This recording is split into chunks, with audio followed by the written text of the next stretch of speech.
الشيطان الرجيم.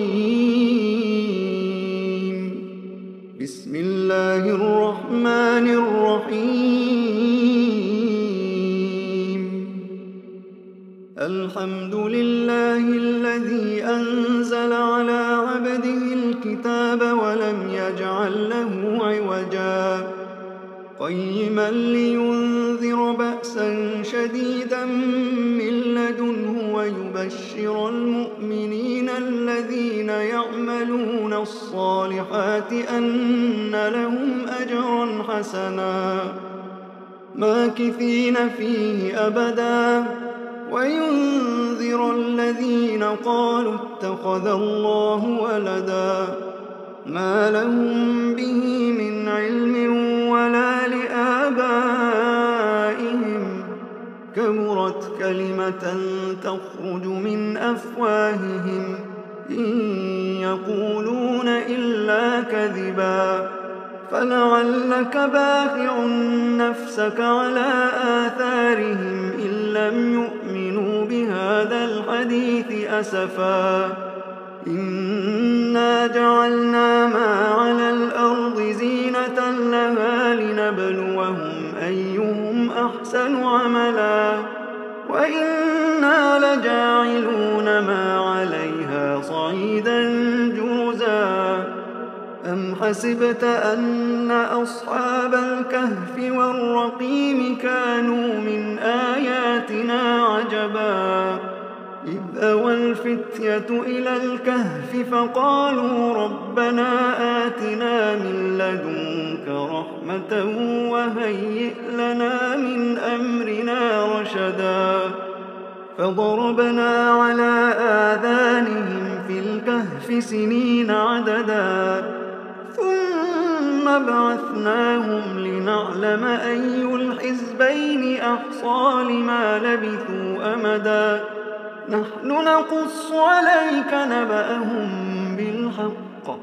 إنهم فتية آمنوا بربهم وزدناهم هدى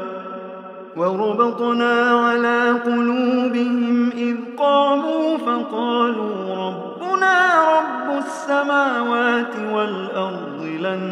ندعو من دونه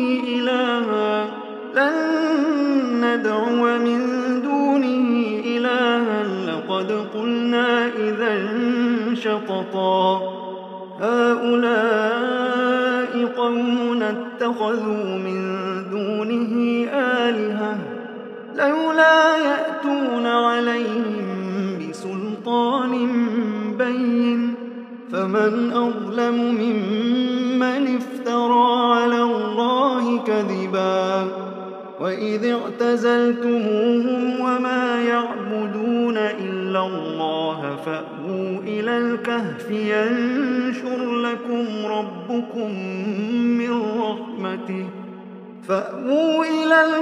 ينشر لكم ربكم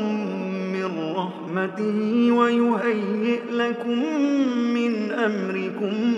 مرفقا وترى الشمس إذا طلعت تزاور عن كهفهم ذات اليمين وإذا غربت تقرضهم ذات الشمال وهم في فجوة منه ذلك من آيات الله من يهد الله فهو المهتد ومن يضلل فلن تجد له وليا مرشدا وتحسبهم أيقاظا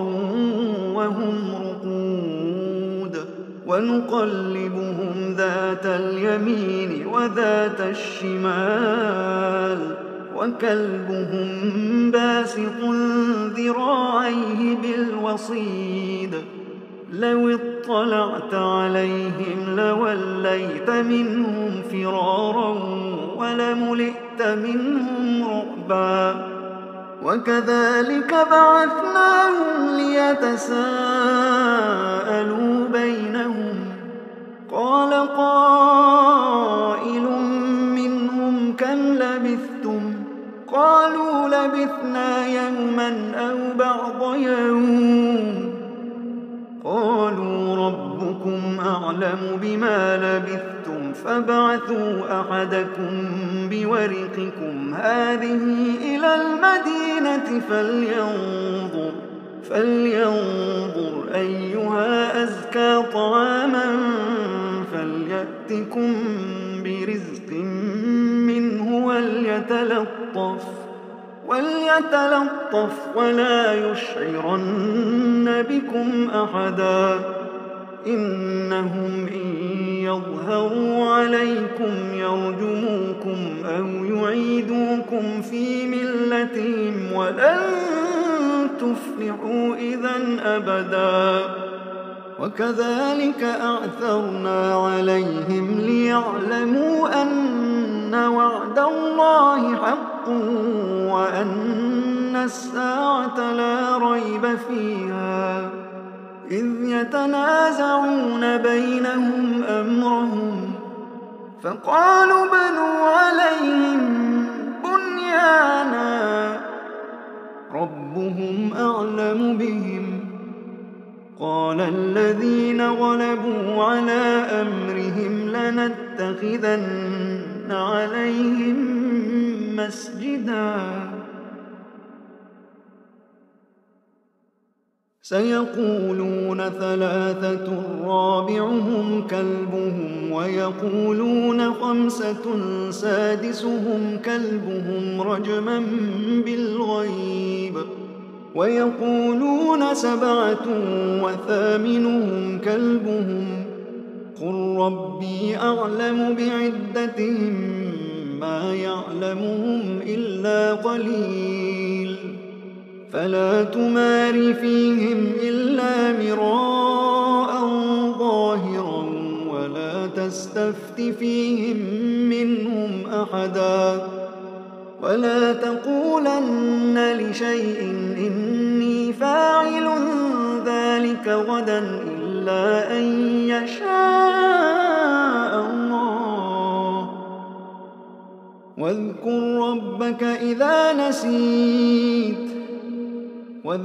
ربك إذا نسيت وقل عسى أن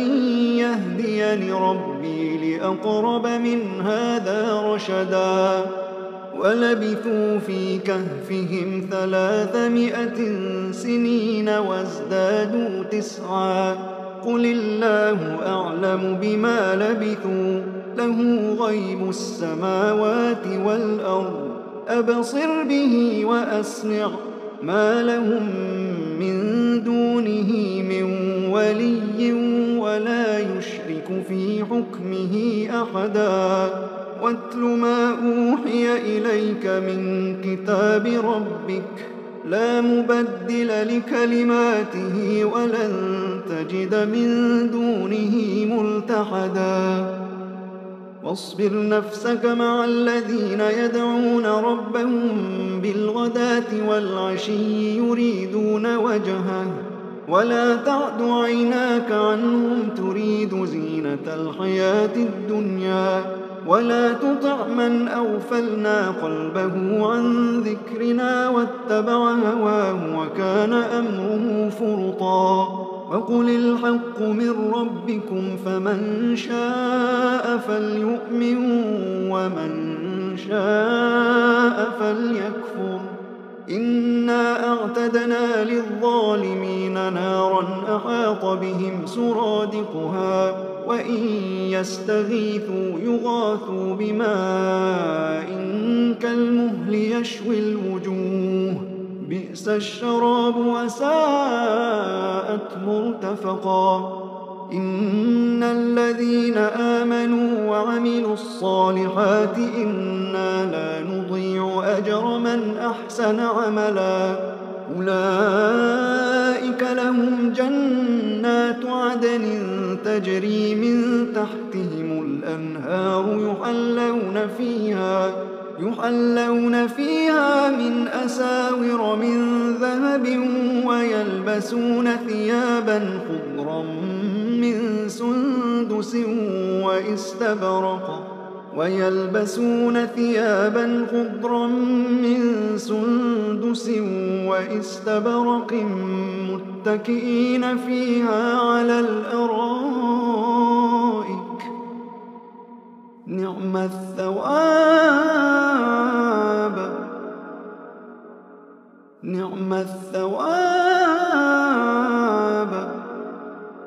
نعم الثواب وحسنت مرتفقا.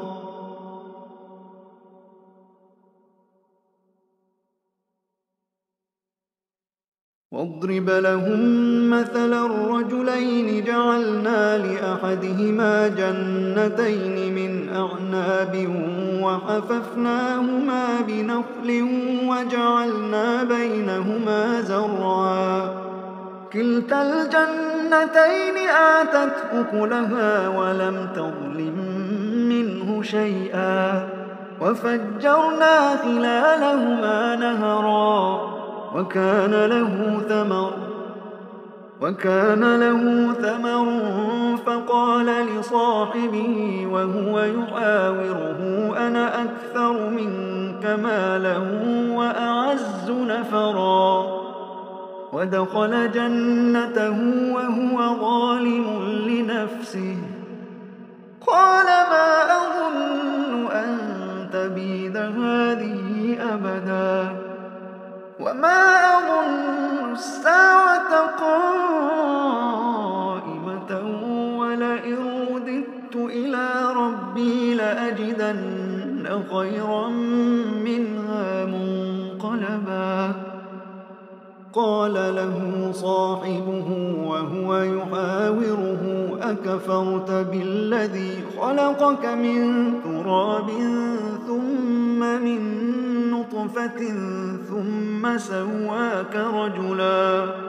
لكن هو الله ربي ولا أشرك بربي أحدا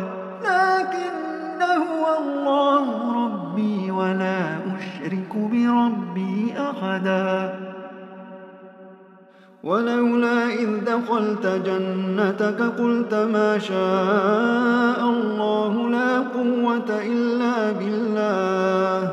إن ترني أنا أقل منك مالا وولدا فعسى ربي أن يؤتيني خيرا من جنتك ويرسل عليها حسبانا من السماء فتصبح صعيدا زلقا أو يصبح ماؤها غورا فلن تستطيع له طلبا وأحيط بثمره فأصبح يقلب كفيه على ما أنفق فيها وهي خاوية على عروشها ويقول يا ليتني لم أشرك بربي أحدا ولم تكن له فئة ينصرونه من دون الله وما كان منتصرا هنالك الولاية لله الحق هو خير ثوابا وخير عقبا. واضرب لهم مثل الحياة الدنيا كماء أنزلناه من السماء فاختلط به نبات الأرض فأصبح هشيما تذروه الرياح وكان الله على كل شيء مقتدرا. المال والبنون زينة الحياة الدنيا والباقيات الصالحات خير عند ربك ثوابا وخير أملا. ويوم نسير الجبال وترى الأرض بارزة وحشرناهم فلم نغادر منهم أحدا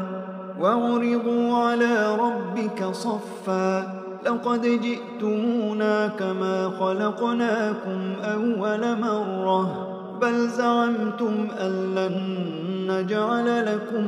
موعدا ووضع الكتاب فترى المجرمين مشفقين مما فيه ويقولون يا ويلتنا ما لهذا الكتاب لا يغادر صغيرة ولا كبيرة إلا أحصاها ووجدوا ما عملوا حاضرا ولا يظلم ربك أحدا وإذ قلنا للملائكة اسجدوا لآدم فسجدوا إلا إبليس كان من الجن ففسق عن أمر ربه أفتتخذونه وذريته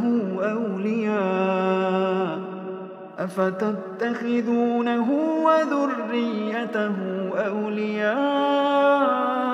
من دوني وهم لكم عدو بئس للظالمين بدلا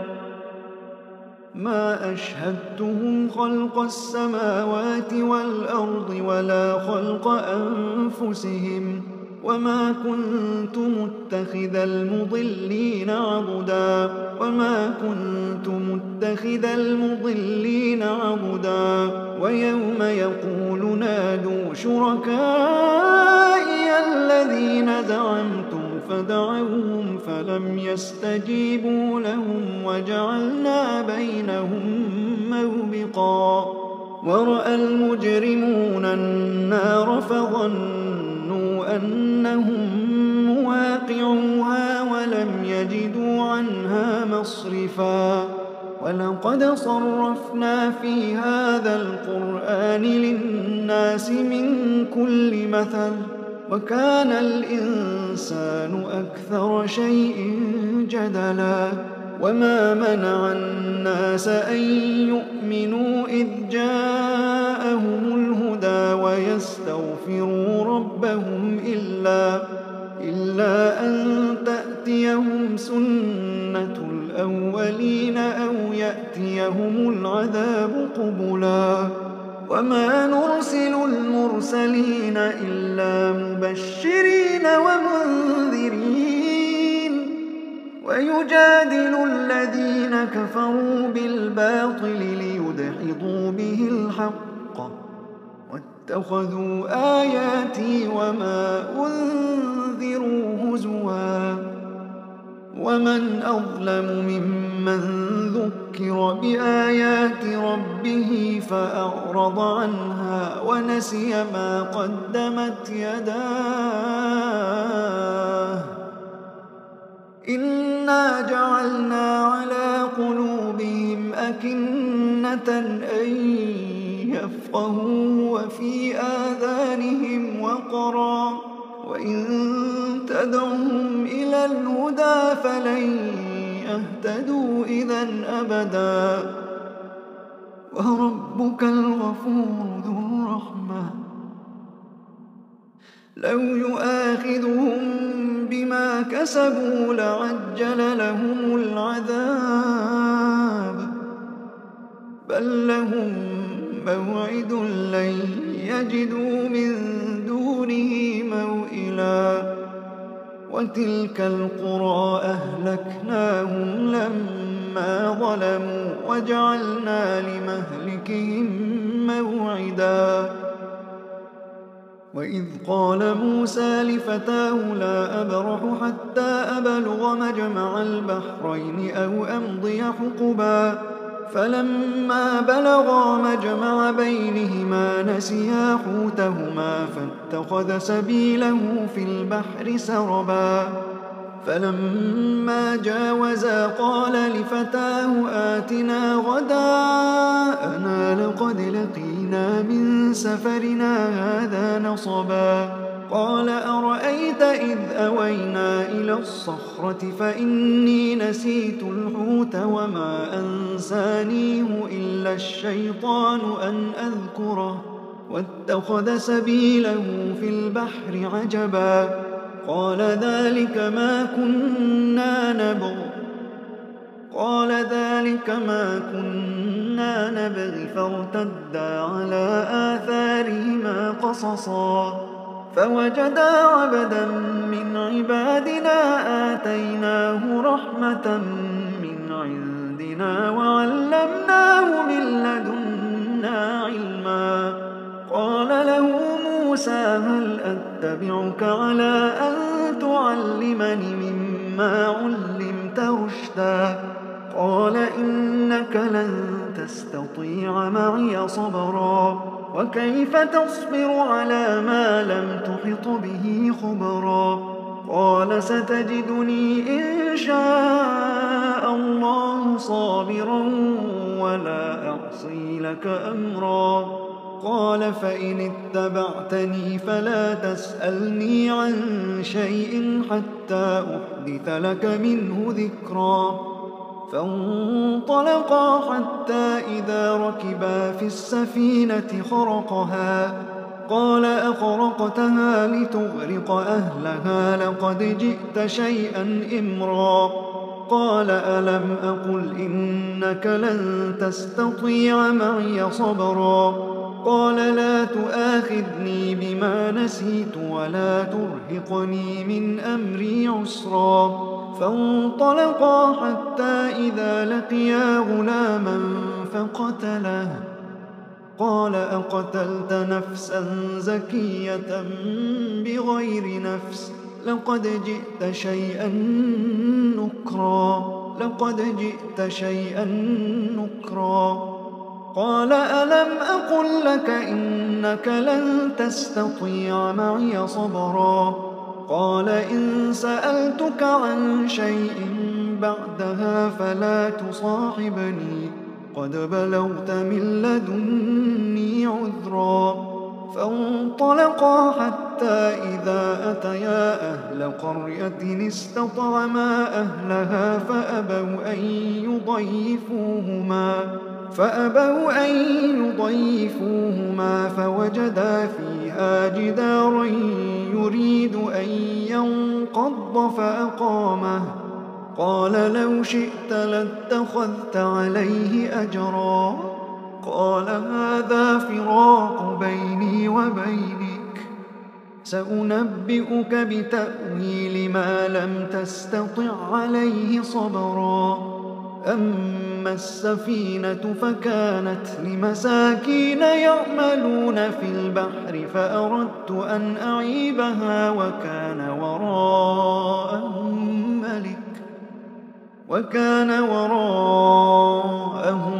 ملك يأخذ كل سفينة غصبا وأما الغلام فكان أبواه مؤمنين فخشينا أن يرهقهما طغيانا وكفرا فأردنا أن يبدلهما ربهما خيرا منه زكاة وأقرب رحما وأما الجدار فكان لغلامين يتيمين في المدينة وكان تحته كنز لهما وكان أبوهما صالحا فأراد ربك أن يبلغا أشدهما ويستخرجا كنزهما رحمة من ربك وما فعلته عن أمري ذلك تأويل ما لم تسطع عليه صبرا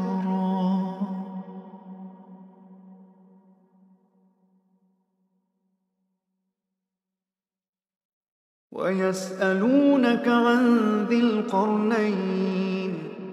قل سأتلو عليكم منه ذكرا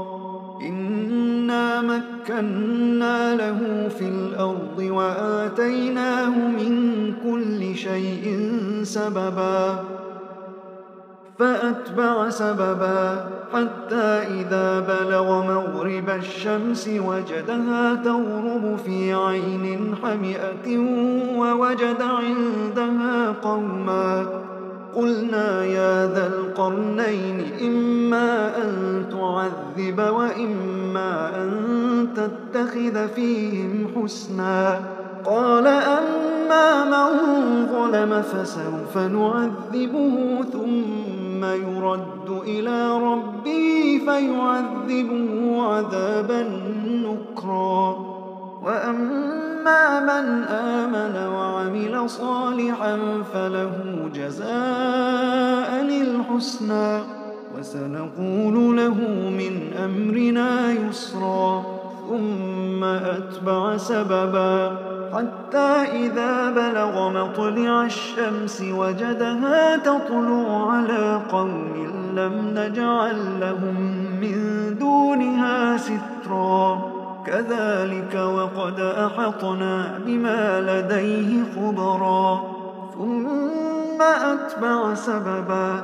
حتى إذا بلغ بين السدين وجد من دونهما قوما لا يكادون يفقهون قولا. قالوا يا ذا القرنين إن يأجوج ومأجوج مفسدون في الأرض فهل نجعل لك خرجا على أن تجعل بيننا وبينهم سدا. قال ما مكني فيه ربي خير فأعينوني بقوة أجعل بينكم وبينهم ردما. آتوني زبر الحديد حتى إذا ساوى بين الصدفين قال انفخوا حتى إذا جعله نارا قال آتوني أفرغ عليه قطرا. فما استطاعوا أن يظهروه وما استطاعوا له نقبا. قال هذا رحمة من ربي فإذا جاء وعد ربي جعله دكاء وكان وعد ربي حقا. وتركنا بعضهم يومئذ يموج في بعض ونفخ في الصور فجمعناهم جمعا. وعرضنا جهنم يومئذ للكافرين عرضا. الذين كانت أعينهم في غطاء عن ذكري وكانوا لا يستطيعون سمعا. أفحسب الذين كفروا أن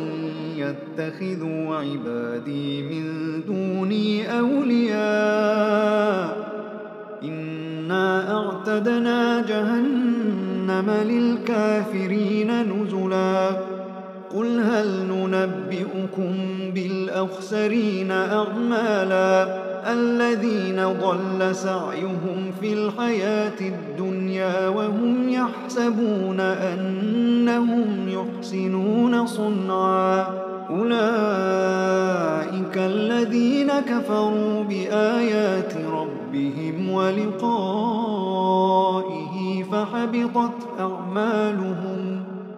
فحبطت أعمالهم فلا نقيم لهم يوم القيامة وزنا. ذلك جزاؤهم جهنم بما كفروا واتخذوا آياتي ورسلي هزوا. إن الذين آمنوا وعملوا الصالحات كانت لهم جنات الفردوس نزلا خالدين فيها لا يبغون عنها حولا. قل لو كان البحر مدادا لكلمات ربي لنفد البحر البحر قبل أن تنفد كلمات ربي ولو جئنا بمثله مددا قل إنما أنا بشر مثلكم يوحى إلي أنما إلهكم إله واحد فمن كان يرجو لقاء ربه فليعمل عملا صالحا ولا يشرك بعبادة ربه أحدا.